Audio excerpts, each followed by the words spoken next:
not just paid staff, have the responsibility of leading other leaders. And so the way we've liked to think about it is we just kind of try to take the lid off of all the opportunities at our church for volunteer leaders to kind of rise to any level of the organization. And so we've had examples of volunteers leading an entire one of our locations.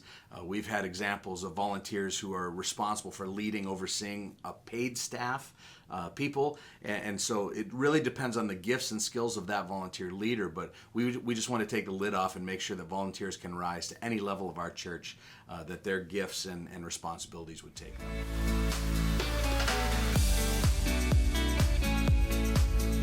So really, Jesus' whole ministry was an example of creating a volunteer leadership culture, paying staff people and kind of creating this professional level of ministry people is a fairly modern invention. And so in the days of Jesus, I mean, he was calling the disciples to volunteer. And I think one of the interesting moments that the disciples faced early on was when Jesus sent them out for the first time. And it says this, that he appointed 12 whom he also called apostles, so they might be with him, and he might send them out to preach and have authority to cast out demons. And so I think we see Jesus modeling for us what it looks like to send out and empower a volunteer leadership culture. So it says that he selected them. So that Jesus recruited them, he picked them out, and so that's an important part of the process. And then it says, so that they might be with him, and so he spent time with them. And then it said that he would send them out to preach, and so he released them to ministry. And then finally it says that they would have authority to cast out demons, and so he authorized them to do that. And so I think Jesus' whole ministry was based around this idea of selecting and empowering and equipping and sending out volunteer leaders who would really change the world.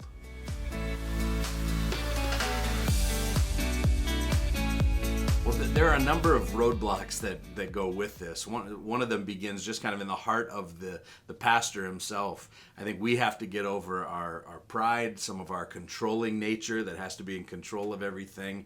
And a big thing is just to realize that it's possible, realize that people will say yes.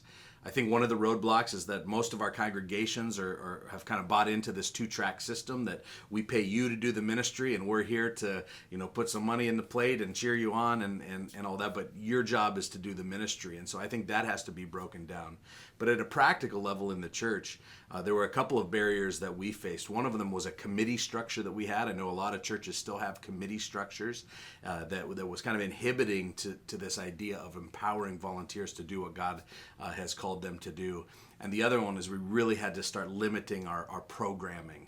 Churches are famous for having programs galore, and we had to begin to cut down on those because not only were they confusing and giving too many options for people to jump into, they were also unintentionally diluting our volunteer base. And so we had high capacity volunteers that were leading kind of mundane ministries down here, and they could actually have been leading, the entire small group ministry or something like that. And so those are some barriers that pastors need to overcome.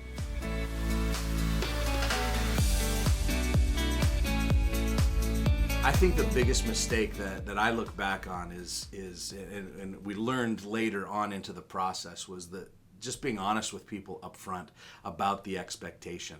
And so we've always been about the big ask and not saying no for people and those sorts of things. But I think most leaders, most pastors at least, have a tendency to be somewhat apologetic when we're asking people to step into a big ministry. And so we'll say things like, it's not going to take you much time, or this is going to be perfect for you. You could do it in your sleep. And we begin to minimize and downplay the commitment that it's going to take for them to pull off this ministry. And I think leaders are looking for just the opposite thing. They're looking for a high bar. They're looking for a big commitment, a big problem to solve, a big assignment to tackle. And so I think if I were to go back, some of the early volunteers kind of flamed out because at the outset we had set the bar too low, and I had set expectations too low, when really probably would have benefited all of us was to put it high and let them really step up to the challenge.